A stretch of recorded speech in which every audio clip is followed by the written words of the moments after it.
Hello everyone, हम पढ़ रहे हैं cell the unit of life और ये उसका पार्ट 8 है। ठीक है, इसमें हम साइटोस्केलेटन को कवर करेंगे। तो स्टार्ट करते हैं। तो साइटो का मतलब क्या होता है? साइटो का मतलब होता है सेल और स्केलेटल का मतलब होता है सपोर्ट। ठीक है, क्योंकि हम में भी स्केलेटल होता है, वो किस काम में आता है? हमारे सपोर्ट के काम आता है ना। अगर हमारा स्केलेटन नहीं होता हम में तो हम चल फिर नहीं पाते, प्रॉपर हमारी स्ट्रक्चर ही नहीं होती कुछ। ठीक है, तो क्या होता है, मान लिया ये हमारी सेल है, इसकी सेल मेम्ब्रेन है। सेल मेम्ब्रेन में ऐसे क्या होते हैं, थ्रेड पड़े होते हैं। इसको जो जो थ्रेड होते हैं ऐसे ऐसे पड़े होते हैं, ये थ्रेड प्रोटीन्स के बने होते हैं और प्रोटीन कलेक्टिवली कोल्ड साइटोस्केलेटन। ठीक है, इन सभी थ्रेड को मिला के हम क्या बोलते हैं? साइटोस्केलेटन बोलते हैं। इसका रोल क्या होता है? ये स्ट्रक्चरल सपोर्ट देता है, शेप देता है और मोटिलिटी। यानी कि जैसे कि ये हमारी सेल है, सेल के अंदर ये हमारे ऑर्गेनेल्स पड़े हैं और इसका खुद का ऐसा स्केलेटन है। ठीक है, तो इस स्केलेटन के थ्रू ये जो ऑर्गेनेल्स हैं ये इधर उधर जा पाते हैं। ठीक है, note cytoskeleton element in prokaryotic cell, यानी कि ये केवल और केवल हमें यूकैरियोटिक सेल में देखने को मिलता है, प्रोकैरियोटिक सेल में ये नहीं होता। ठीक है, तो ये इतना ही था हमारा साइटोस्केलेटन। इसके बाद पढ़ते हैं हम सीलिया एंड फ्लैजिला। तो सीलिया और फ्लैजिला में क्या होता है? Cilia and flagella outgrowth of cell membrane, यानी कि ये क्या होती है? सेल मेम्ब्रेन की आउटग्रोथ होती है। इसका क्या मतलब है? इसका मतलब है कि जैसे ये क्या है? हमारी सेल मेम्ब्रेन है। ठीक है, इसके नीचे क्या है? हमारी सेल है, यानी कि सेल मेम्ब्रेन। ऐसे मान लो कि ये क्या होगी? हमारी सेल होगी। ठीक है, यहाँ से भी कवर है, यहाँ से भी कवर है, ये हमारी क्या है? सेल है। तो इसके अंदर से ये ऐसे निकली होगी और इस पे ऐसे निकली होगी इसके अंदर से। ठीक है, और इसके ऊपर भी क्या होगी हमारी? इसके ऊपर भी हमारी सेल मेम्ब्रेन होगी। तो इसके इसलिए बोला जाता है कि ये आउटग्रोथ है हमारी सेल मेम्ब्रेन की। ठीक है,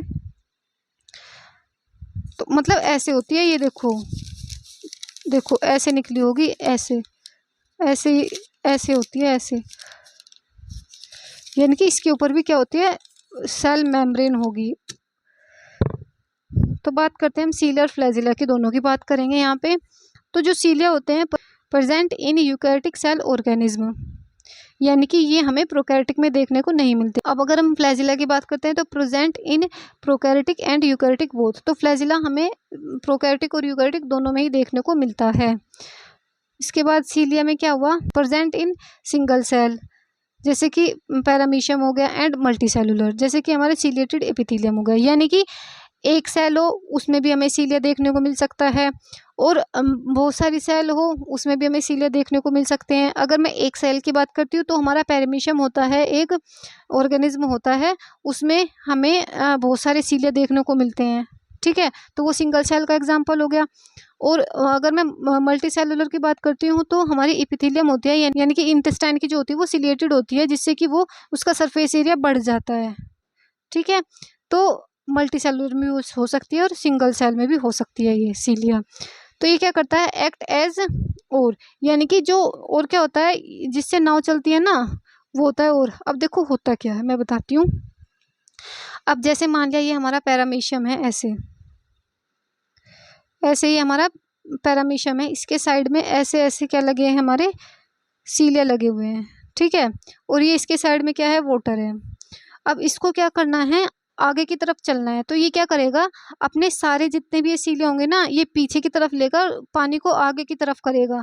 ठीक है, तो ये इसकी पोजीशन चेंज हो जाएगी। जैसे नाव चलाते हैं ना जब, तो करते हैं कि एक उसको पानी को आगे की तरफ करते हैं, तो वही वर्क करता है यहाँ पे सीलिया। इसलिए इसको और बोला गया है। ठीक है, तो इसका मूवमेंट क्या होता है? कोऑर्डिनेशन में होता है इनका मूवमेंट, यानी कि एक साथ जब ये मूव करते हैं ना तो अभी ये आगे पीछे हो पाता है।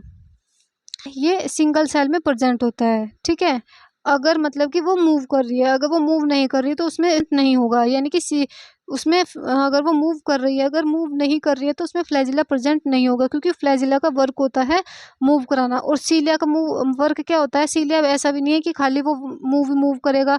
सीलिया का वर्क ये भी होता है कि वो मतलब कि सरफेस एरिया बढ़ाने का भी वर्क करता है। ठीक है, इसके बाद आता है हमारा, अगर फ्लैजिला है तो सिंगल सेल में पाया जाएगा ना फ्लैजिला। तो अगर वो फ्लैजिला है तो सिंगल सेल तो हमारी प्रोकैरियोटिक भी होती है, यूकैरियोटिक भी होती है।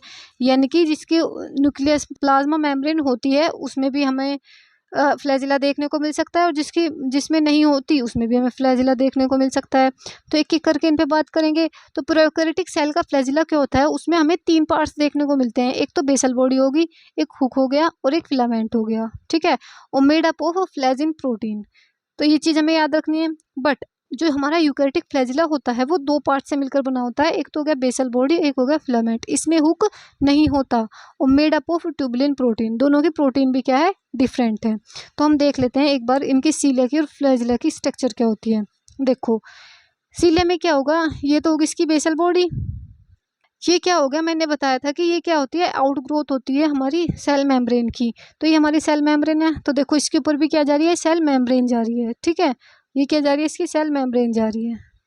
ये हमारी यूकैरियोटिक सेल है। तो ये क्या है, हमारे सीलिया है। और इसके अंदर ये क्या है, एक्सोनिम है इसका, ठीक है। एक्सोनिम को हम डिटेल में पढ़ने वाले हैं बहुत।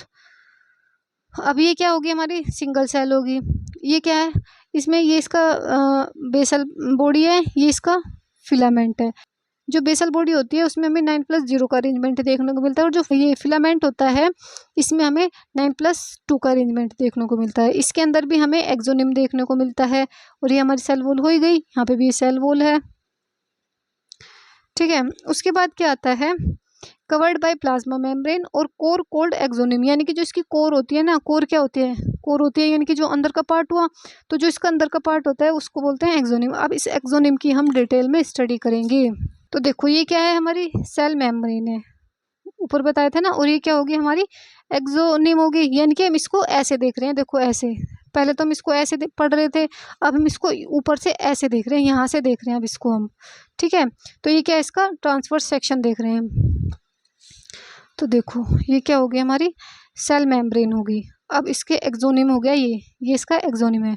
तो इसमें क्या देखने को मिलता है, हमें 9+2 का अरेंजमेंट देखने को मिलता है। 9+2 इसमें है क्या ही, तो देखो 1 2 3 4 5 6 7 8 9, यानी कि 9 डबलेट लगे होते हैं पेरीफेरी पर, ठीक है। और 2 लगे होते हैं हमारे मिडिल में, ठीक है। तो अब ये है क्या, तो ये डबलेट जो होते हैं ये प्रोटीन से मिलकर बने होते हैं, और एक दूसरे से डबलेट जुड़े कहीं से होते हैं। ये इंटर डबलेट ब्रिज होते हैं, जिसको हम लिंकर भी बोलते हैं। ये इससे एक दूसरे से जुड़े होते हैं। अब ये क्या जो ये मिडल वाले होते हैं इनके ऊपर शीट होती है, ठीक है। इस शीट के ऊपर जो साइड वाले होते हैं ये मिडल वाले से कनेक्ट होते हैं, और कनेक्ट किसके थ्रू होते हैं, रेडियल स्पोक के थ्रू कनेक्ट होते हैं। तो 9 डबलेट मिलते हैं हमें पेरिफेरल पर, और 2 सिंगलेट मिलते हैं। सिंगलेट यानी कि इसके बीच में स्पेस होता है, ये ऐसे होते हैं, एक यहाँ हो गया और एक यहाँ पे हो गया, ठीक है। यानी कि ये स्पेस होता है, ये सिंगल है, ये डबल नहीं है। ये तो आपस में ऐसे मिले हुए हैं, ये अलग अलग होते हैं, और ये क्या होते हैं, दोनों के दोनों चिपके हुए होते हैं। तो ये क्या है, डबलेट, और ये क्या है, सिंगलेट, ठीक है। इनसाइड होते हैं और सराउंडेड बाय शीट होते हैं। इसके बाद आता है हमारा next topic, centrosome and centriole. तो क्या होता है, हमने पीछे स्ट्रक्चर पढ़ी 9+2 की, ठीक है। अब हम 9+0 की स्ट्रक्चर भी पढ़ेंगे। मैंने पहले बताया था, जो बेसल बॉडी होती है वो 9+0 की बनी होती है, और जो हमारा फिलामेंट होता है वो 9+2 का बना होता है, ठीक है। अब क्या हुआ, ये क्या है, सेंट्रियोल है। ये बना कैसे, इसको हम बाद में देखेंगे। पहले देख लो कि मान लिया ये कोई ऐसी स्ट्रक्चर है, जैसे ये पेंसिल है ना, कोई ऐसी स्ट्रक्चर है जिसको हम क्या बोल रहे हैं, सेंट्रियोल बोल रहे हैं। तो 2 सेंट्रियोल आए और 90 डिग्री पे अरेंज हो गए, इनके बीच में एंगल बन रहा है ना 90 डिग्री का, 90 डिग्री पे अरेंज हो गए। तो जब ये 2 सेंट्रियोल आ जाते हैं तो इसको हम बोलते हैं हम सेंट्रोसोम। सिंगल होगा तो सेंट्रियोल, और डबल होंगे तो सेंट्रोसोम, ठीक है। यानी कि 2 सेंट्रियोल परपेंडिकुलर होंगे एक दूसरे के। अब क्या होता है, इनसे क्या निकलती है, हमारी माइक्रोट्यूब्यूल्स निकलते हैं, ऐसे माइक्रोट्यूब्यूल्स निकल गई। तो जब सेंट्रोसोम, यानी कि 2 हैं तो सेंट्रोसोम ही हो गए, प्लस माइक्रोट्यूब्यूल, यानी कि इनसे माइक्रोट्यूब्यूल्स भी निकली होगी, तो इसको क्या बोलते हैं, हम एस्टर बोलते हैं, ठीक है। ये एस्टर के बारे में हम पढ़ते हैं cell cycle and cell division में। तो अब हम देख लेते हैं कि 9+0 की अरेंजमेंट क्या होती है, क्योंकि जो हमारा सेंट्रियोल होता है वो भी 9+0 के अरेंजमेंट से ही मिलकर बना होता है। तो जब 9+2 हम पढ़ रहे थे उसमें हमने देखा कि 2 के डबलेट होते हैं जो कि पेरिफेरी पे लगे होते हैं, और सिंगलेट होते हैं 2 जो हमें मिडिल में देखने को मिलते हैं। तो इसमें 2 नहीं होते, इसमें ट्रिपल होता है, तो इसमें साइड साइड में क्या लगे होते हैं, ट्रिपलेट लगे होते हैं, 9 होते हैं ऐसे, 1 2 3 4 5 6 7 8 9 ऐसे 9 ट्रिपलेट लगे होते हैं किनारों पर, मतलब पेरीफेरी पर। ये आपस में कनेक्ट होते हैं कनेक्टिंग फाइबर्स से, ठीक है। और इनको ये इनके बीच में 9+2 तो ये है नहीं, 9+0 है, तो बीच वाला तो होगा नहीं, तो जब बीच में खाली होता है उसको हम वो क्या बोलते हैं, हब बोलते हैं, ठीक है। इस हब से ये ट्रिपलेट जुड़े होते हैं जिसको हम बोलते हैं रेडियल स्पोक के थ्रू, ठीक है। अब जो सेंट्रियोल क्या होता है, appear in animal cell during cell division, यानी कि जो सेंट्रियोल होता है ये हमें एनिमल सेल में दिखाई देता है जब सेल डिवाइड करती है। हम इसके बारे में बहुत डिटेल में पढ़ेंगे cell cycle and cell division में, ठीक है। इसमें क्या होता है, यानी कि जब हमारा डीएनए डिवाइड हो रहा होता है तो इसका भी डिवाइड होना होता है, तो ये दोनों क्या करते हैं, एक जो हमारा सेंट्रोसोम होता है वो एक साइड चला जाता है सेल के, और एक जो सेंट्रोसोम होता है वो दूसरी साइड चला जाता है, और इनसे क्या निकलते हैं, एस्टर निकलते हैं, ठीक है। तो क्रोमोसोम बीच में अरेंज हो जाते हैं, फिर उन क्रोमोसोम से एस्टर लग जाए। तो ये सारी जो डिटेल है ये हम दूसरे चैप्टर में पढ़ेंगे, cell cycle and cell division में।